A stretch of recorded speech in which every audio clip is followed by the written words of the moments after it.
On today's video, we are looking at the latest update to Asics, it's Asics flagship stability shoe. This is Asics top-of-the-line, newest version of their wildly popular stability line, the Kayano. My friends, this is the Asics Gel-Kayano 32. Let's get into it.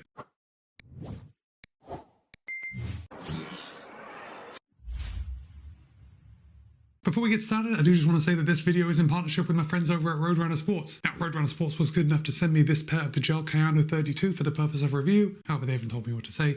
They don't have any editorial privileges, and all the thoughts and opinions are my own. But that said, if you want to pick up a pair of the new Asics Gel-Kayano 32, you can head on over to Roadrunner Sports and pick up a pair for yourself for $165. And of course, I will place a link in the show notes below in case you want to pick up a pair for yourself. So I know I already told you that this is Asics top-of-the-line stability shoe, and that is true. However, if you are a neutral runner, you don't need stability, or you don't technically need stability, but occasionally, you just like a little extra support, maybe late in those long runs when you start getting tired, maybe your gait starts to get a little sloppy, you might start to pronate just a little more.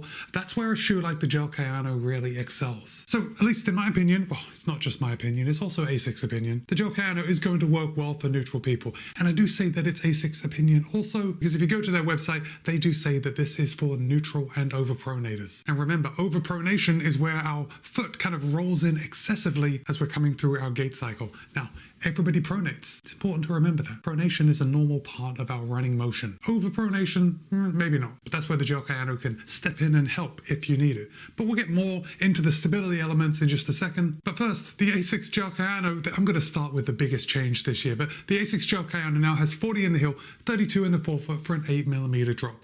That's right. Did I hear a collective gasp? Yes. The Asics Gel-Kayano is now an 8mm drop. Asics has dropped it from a 10mm drop to an 8mm drop. I guess to remain more current, more in line with industry norms. It does seem that those super high stack height shoes are beginning to come down just a little bit, and the Gel-Kayano 32 is following that trend. We now have an extra 2mm of stack height in the forefoot than we did over the Asics Gel-Kayano 31 last year. So if you are not a fan of a 10mm drop and an 8mm drop is just a little easier to swallow, then you should probably take a look at the Gel-Kayano 32. But let's talk about the shoe itself, and we'll talk about some changes and just dig into the shoe overall. I'm going to hold this up.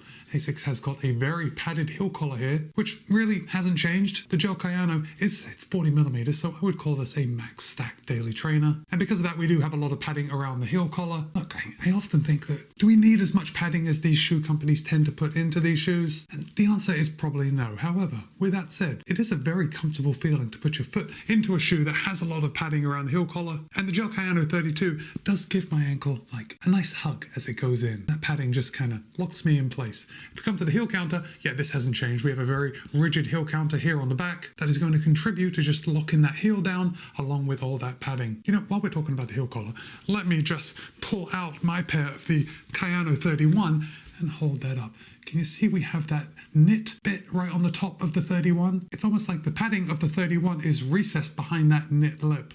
And Asics has done away with that on the 32. I'm not sure what I think about that. It's probably a weight savings thing, and we'll get to the weight savings in just a second. But I do think that that lip of knit just around the heel collar, I think that looks a little more premium. And as we are attaching the word premium to the Kayano, I don't know, I just like how that looks a little more. But it doesn't matter because it's gone. What we've got is a more traditional heel collar here. What we haven't gone away with though is this knit heel pull right on the back just to help putting the shoe on, just making your life just a little bit easier. The Gel-Kayano 32 is offering a new engineered mesh upper. By new, I mean new and improved. According to Asics, it offers just a little bit better fit, it has a little more stretch to it, and it has enhanced breathability. So of course, with that enhanced breathability, I did kind of feel it like this, and then I took my pair of the 31s, and I also kind of felt it like that, and I thought to myself, oh, no, they feel very similar. I put my hand inside, I felt that toe box just to see if I could feel if it was any thinner on the 32 compared with the 31.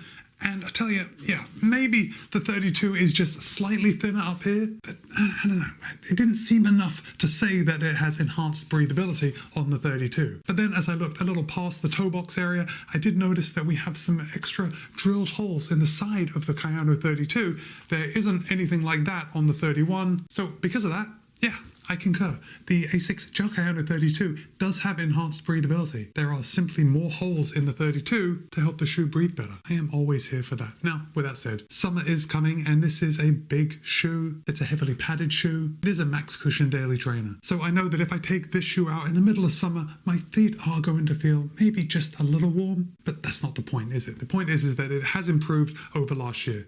And I would agree with that. The tongue is something that I am definitely here for. The tongue on the Kayano 32 is epic. Like, just looking at it, I don't want them to change it next year. I remember saying how much I liked how thin the tongue was on the Gel-Kayano 31, and I still stand by that. For a daily trainer, yeah, it's pretty thin. However, it's even better on the Gel-Kayano 32 because it's even thinner. Not only is it thinner, we have increased breathability coming down the center of the tongue, and it looks like the padding has had a little more thought put into it. So basically, there is not much padding here on the top, and I mean to say there is enough padding there on the top. I didn't get any lace bite across the top of my foot, but there is more padding toward the sides of the tongue, which again, just like this padding coming around your heel collar, is going to give your foot a nice locked in feeling when the shoe is actually tied on. Of course, we do have this tongue port right on the front, and the tongue is gusseted. Yeah, good job, Asics. That's a solid tongue. Okay, coming down to the midsole, this is another change that Asics has made. This year we have Flight Foam Blast Plus. Last year in the Gel-Kayano 31, we had Flight Foam Blast Plus Eco. Now, what does that mean as far as ride goes? Well, you know what? When I took the durometer, I have the durometer right here. I was just testing these before I turned on the camera, and the durometer readings are almost identical. Like, if I hadn't gone for a run in either of these shoes, I would have used the durometer and tested it and just said, it's the same feeling. However, the ride in the Gel-Kayano 32 is just slightly firmer than that of the Gel-Kayano 31. Not by much. Naturally, I did put one shoe on each foot just to see if I could feel a difference, and I'm pretty sure I think I could. Now, don't get me wrong, the ride of the Gel-Kayano 32 is certainly not firm. It's a very pleasant ride. It's not plush, but it's not firm. You know, it's right in that Goldilocks zone where we want it. If we come down to the outsole, you can see we've got a good amount of outsole rubber coverage here. Asics is using their hybrid Asics grip, and yeah, you know what? It works. We've got AHA Plus here on the heel just for a little extra protection, and yeah, it's no surprising. I am seeing a little bit of wear here on my lateral heel, but I say it's not surprising because it's not surprising to me. If you've seen any other of my videos, it's not surprising to you either. This lateral heel area is where I think maybe most people touch down, at least most heel strikers. You know, we tend to land on that lateral heel edge and then roll through, pronate slightly and then off. So it's right in line with what I expect to see. As far as grip goes, honestly, I'm not the best person to talk about grip of a shoe. I don't often run in the rain, and in my testing of the Gel-Kayano 32, I didn't get a chance to run in the rain. It doesn't rain that often where I live, but I can tell you that on dry cement, it sticks fine. And you know, when I'm out running and I see a puddle, I always try to go through the puddle just to wet the bottom of my shoe and see how it sticks. But I recognize that that isn't a good test of wet grippiness, because I really didn't notice any difference between when it was dry and when I stepped in a puddle and then continued to run on. So let's talk about those stability elements that actually makes this different. Remember, this is a max cushion daily trainer, but it is designed with those stability elements to help the runner that overpronates just slightly. And again, let me show you from the bottom. We have a very wide base. Now, a lot of shoes have a wide base, and this is just going to introduce a little inherent stability, right? Nothing that is just specific to a stability shoe. We're going to see neutral shoes with a wide base, but that's where we're going to start.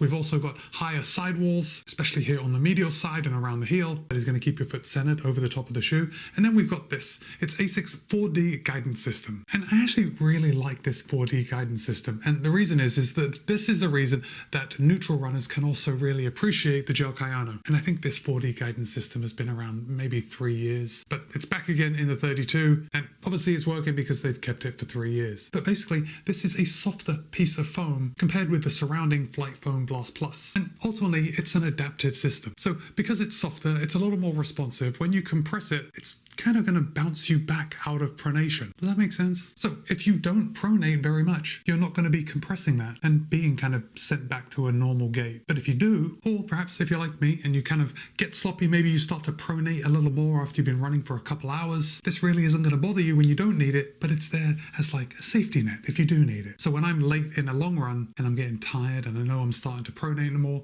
that is where the 4D guidance system is going to swoop in and save the day. Keep me running as efficiently as I can. Now, one more thing that just makes this shoe comfortable, and I'm not seeing like any advertisement for it around the shoe, but the Gel-Kayano 32 is a Gel-Kayano 32. That means we have the pure gel here in the heel, and basically that's just going to add a little bit more comfort, a little bit of added softness, so when your heel strikes the ground, it's like landing on a pillow to protect your whole body. Anyway, it works, and it's part of the name, so I guess they have to put it in there. Guys, I would love to hear from you. Have you run in any of the Gel-Kayanos throughout the years? What do you think about them lowering the drop to an 8mm drop with the Gel-Kayano 32? Does that make you more or less likely want to pick up a pair for yourself? Drop a comment and let me know. But for now, it's Matt B. This has been my review of the Asics Gel-Kayano 32. Be kind, be happy, run well. See you in a couple of days.